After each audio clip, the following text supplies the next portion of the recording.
লন্ডনে জাতিসংঘের উচ্চ পর্যায়ের নেতৃত্ব ও আন্তর্জাতিক বিশেষজ্ঞদের উপস্থিতিতে রোহিঙ্গা সংকট সমাধানে এক বিশেষ সেমিনার অনুষ্ঠিত হয়েছে। গত ৫ সেপ্টেম্বর লন্ডনের জাতিসংঘ অ্যাসোসিয়েশন অফিসে এই সেমিনার অনুষ্ঠিত হয়। রোহিঙ্গা সংকট সমাধানে আয়োজিত অনুষ্ঠানে গুরুত্বপূর্ণ প্রস্তাবনা উপস্থাপন করেন ড.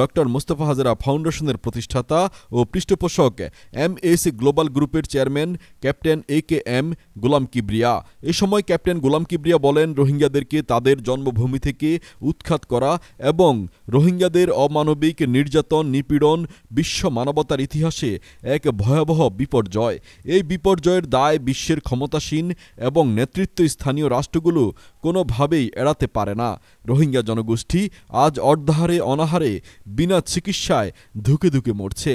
কর্মহীন অবস্থায় অলস জীবনযাপন করে তারা বিভিন্ন অপরাধে জড়িয়ে পড়ছে। তাদের শিশুদের নেই কোনো ভবিষ্যৎ, নেই কোনো পড়ালেখার ব্যবস্থা। অনিশ্চিত জীবন নিয়ে বর্তমান সভ্যতার প্রতি তাদের ঘৃণা বিদ্বেষ সৃষ্টি হচ্ছে। এতে তারা অমানবিক ও হিংস্র মানুষে রূপান্তরিত হবে, যা বাংলাদেশ তথা বিশ্ব হুমকির মুখে পড়তে পারে। এই সংকট থেকে উত্তরণের জন্য ক্যাপ্টেন কিবরিয়া 4টি ঐতিহাসিক প্রস্তাবনা তুলে ধরেন। প্রথমেই তিনি বলেন, রোহিঙ্গাদের এই সংকটের জন্য যারা দায়ী তাদেরকে দ্রুত দৃষ্টান্তমূলক বিচারের আওতায় আনতে হবে। দ্বিতীয়ত, রোহিঙ্গাদেরকে যত দ্রুত সম্ভব তাদের দেশে নাগরিকত্ব প্রদান করে সম্মানজনক প্রত্যাবর্তনের ব্যবস্থা করতে হবে। ভবিষ্যতে যেন তারা এ ধরনের সংকটের মুখোমুখি না হয়, এ বিষয়টি নিশ্চিত করতে হবে। 3 নম্বরে, রোহিঙ্গা জনগোষ্ঠীকে ক্যাম্পের ভেতরে বিভিন্ন কাজকর্মে ব্যস্ত রাখতে হবে। তাদের জন্য বিভিন্ন কর্মসংস্থানের ব্যবস্থা করা, যাতে করে তাদের দক্ষতা বৃদ্ধি পায়। এতে করে তারা জীবিকা নির্বাহ করতে পারবে এবং অপরাধ প্রবণতা থেকে দূরে থাকবে। তাদের জন্য শিক্ষার ব্যবস্থা করতে হবে, তারা যেন নীতি নৈতিকতার জ্ঞান অর্জন করতে পারে।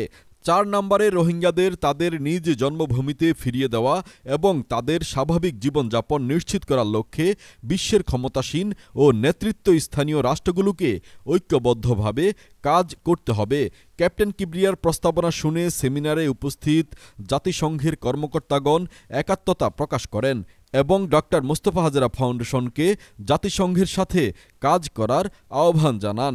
এ সময় ক্যাপ্টেন কিবরিয়া নিজস্ব অর্থায়নে ড.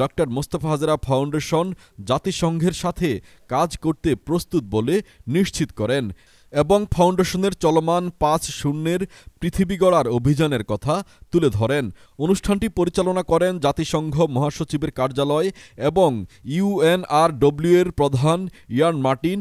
অনুষ্ঠানে বক্তব্য রাখেন রোহিঙ্গা বিশেষজ্ঞ মার্টিন স্মিথ, নেদারল্যান্ডসের সাবেক রাষ্ট্রদূত ও কফি আনানের উপদেষ্টা লেটিসিয়া ভ্যান্ডেন আসুম, জাতিসংঘের সাবেক সহকারী মহাসচিব মার্ক বোডেন, সাবেক জাতিসংঘ কর্মকর্তা ড.